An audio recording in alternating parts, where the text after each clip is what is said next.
It may seem obvious that the person who sees the world most clearly would be the one most celebrated by their time. The one who perceives what others cannot, who looks beneath the surface of things and finds the hidden pattern, who speaks a truth that no one else has dared to speak. Surely this is someone who would be honored, sought after, understood. And yet, if you look at the history of human thought, you will notice something that makes no sense. The most visionary minds, the ones who saw furthest, who imagined most deeply, who opened doors that had been sealed for centuries, were almost always dismissed in their own lifetimes as madmen, as lunatics, as unfortunate souls who had lost their grip on reality. The question is not why they were called mad. The question is what the word mad was hiding. In the late 18th century, in the crowded streets of London, a boy named William Blake walked through the fields of Peckham Rye. He was about 8 years old. He looked up at a tree, and what he saw made him run home in excitement. He told his parents that the tree was filled with angels, not one or two, but dozens of them, so many that the branches seemed to blaze with wings. He said, the angelic wings bespangled every bough like stars. His father was furious. He accused the boy of lying. It was only because of his mother's pleas that Blake escaped being beaten. But he was not lying. He had been having visions for as long as he could remember. His wife would later tell the story of how God had poked his head through the bedroom window. When Blake was 4 years old, and the infant had screamed, he would go on seeing things for the rest of his life. Once, while drawing in Westminster Abbey, he looked up to see a procession of medieval monks filing past him, heads bent in prayer. He explained to a friend that his abstract follies often carried him away over mountains and valleys into a land of abstractions where specters of the dead wander, until he had completely forgotten what he was supposed to be doing. It is tempting to write these visions off as mere flights of fancy, the vivid but insubstantial byproducts of a peculiarly mystical imagination. But for Blake, they were the key to everything. They inspired his art and poetry. They underpinned his strange religious beliefs. They were, in short, the foundation of his whole worldview.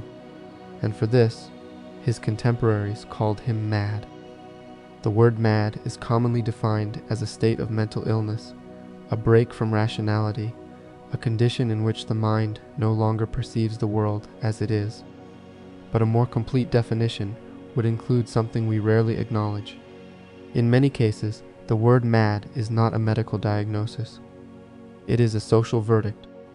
It is what a society calls someone who sees something it has agreed not to see. Blake lived in an age that worshipped reason.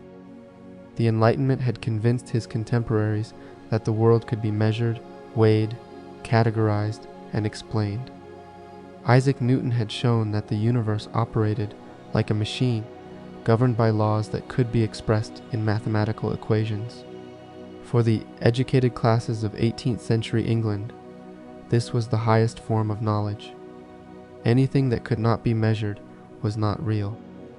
Anything that could not be explained was not worth believing. Blake saw this as a kind of sleep. He called it single vision. In a letter to his friend Thomas Butts, he wrote a poem that has become one of the most important statements about perception in the English language.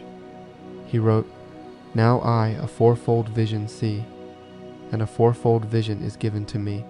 'Tis fourfold in my supreme delight, and threefold in soft Beulah's night, and twofold always. May God us keep from single vision and Newton's sleep.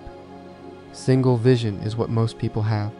It is the ability to see a tree and call it a tree, to see a man and call him a man, to see the world as a collection of objects that can be measured and weighed, and nothing more. Newton's sleep is the trance that reason induces, the comfortable, dreamless slumber of believing that what you see is all there is."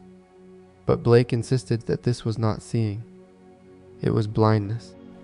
The tree was not merely wood and leaves. It was alive with spirit. The man was not merely flesh and bone. He was a universe of invisible forces. The world that the senses perceive is only the surface. Beneath it lies a deeper reality that can only be apprehended by what Blake called the imagination, not the personal faculty of being creative, but the human existence itself. He wrote, "The imagination is not a state, it is the human existence itself." This world of imagination is infinite and eternal. For saying this, he was called mad. This pattern is not unique to Blake. It repeats across cultures and centuries. In ancient Greece, Socrates was put on trial for corrupting the youth of Athens. The charge was not that he had committed a crime. The charge was that he asked too many questions, that he made people uncomfortable, that he claimed to know something the city did not want to hear. He was sentenced to death by poison. His crime was seeing too clearly. In the 16th century, the astronomer Giordano Bruno was burned at the stake for proposing that the universe was infinite and that the stars were suns with their own worlds. The church called this heresy. What it really was a vision that broke the frame of accepted reality. In the 19th century, the painter Vincent van Gogh was institutionalized. His contemporaries saw his swirling skies and blazing sunflowers as the product of a diseased mind. Today we see them as among the most profound expressions of human feeling ever put on canvas. What all of these figures share is not mental illness in any clinical sense. What they share is a mode of perception that their societies could not accommodate. They saw something that the collective agreement had ruled invisible, and because the collective agreement cannot admit that it is blind, it calls the seer mad. The psychological roots of this phenomenon can be traced to a mechanism that we might call the tyranny of consensus. Human beings are social animals. We depend on the group for survival, for identity, for the very language we use to think. This means that the group defines what is real. If enough people agree that the world is flat, then to say it is round is not merely wrong, it is a threat. It undermines the shared framework that holds the group together, and so the group defends itself, not with argument but with exclusion, not with evidence but with diagnosis. The heretic is not debated. The heretic is pathologized. This is why the word mad is so useful.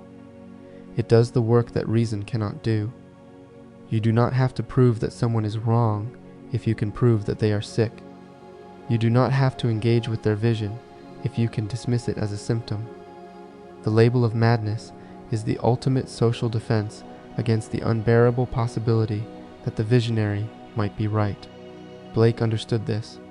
In his prophetic books, he created a figure called Urizen, the god of reason and law.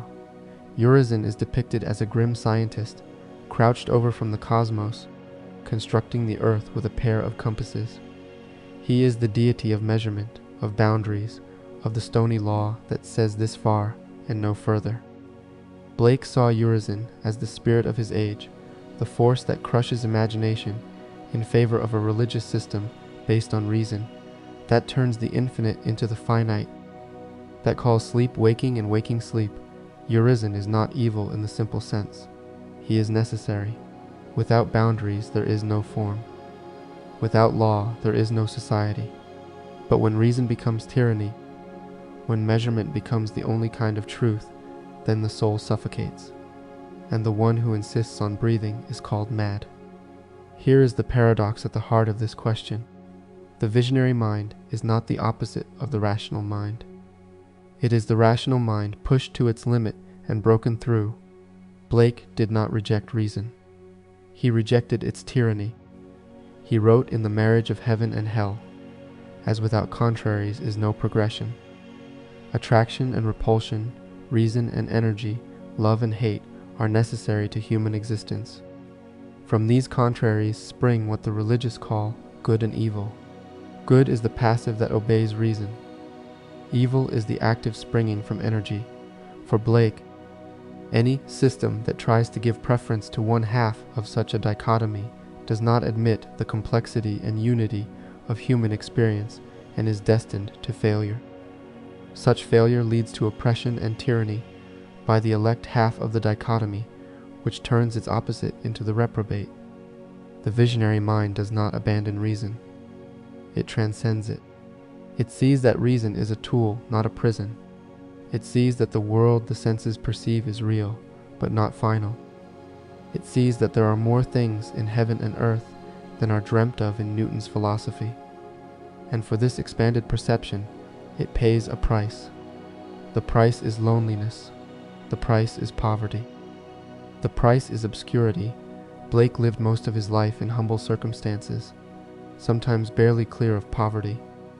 He was engaged as a craftsman for most of his life, mixing inks and varnishes, buying paper and copper plates, engaged in hard and continuous physical labor.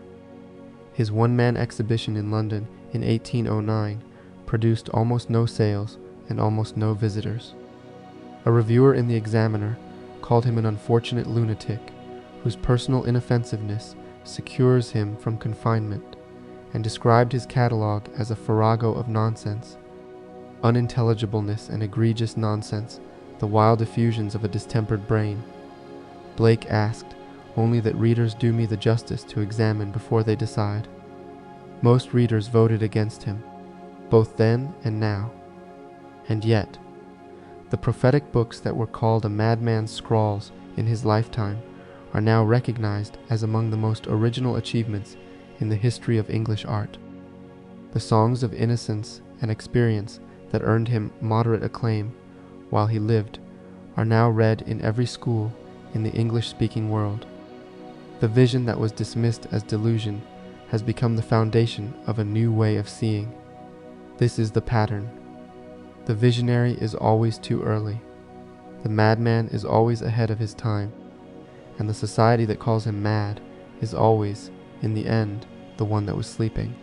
The practical conclusion is this: if you have ever been told that you see too much, that you imagine too vividly, that you feel too deeply, that you are not being realistic, consider the possibility that what is being called a flaw is actually a faculty. Blake wrote, "I must create a system, or be enslaved by another man's. I will not reason and compare. My business is to create. The business of the visionary is not to convince the sleepers. The business of the visionary is to keep seeing, to keep creating, to keep speaking the truth that the single vision cannot bear, not because the sleepers will wake, but because the vision itself is the waking. The act of seeing clearly is its own reward. The act of creating is its own justification." Blake died in 1827, largely unknown, singing hymns to a country only he could see. 40 years later, a biography called Pictor Ignotus, the Unknown Painter, was published, and his reputation was finally established. Today, the art critic Jonathan Jones regards him as, by far, the greatest artist Britain has ever produced. The madman outlives his judges. The vision outlasts the blindness. And the tree that blazed with angels on a summer afternoon in Peckham Rye still stands, if you know how to look. The truth that the word mad conceals is this: society does not call someone mad because they cannot see. Society calls someone mad because they can see something that society has agreed to ignore. The madness is not in the visionary. The madness is in the consensus. The sleep is not in the seer. The sleep is in the single vision that takes its own blindness for wisdom. And if you have ever felt that the world you are told to believe in is thinner than the world you know to be true, then you are not mad. You are awake. And the only thing more terrifying than being called mad is the possibility that you might stop seeing and join the sleepers in their comfortable, dreamless, Newtonian slumber. The visionary does not choose to see. The visionary cannot choose not to, and that is why the visionary is both the most dangerous person in any society and the most necessary.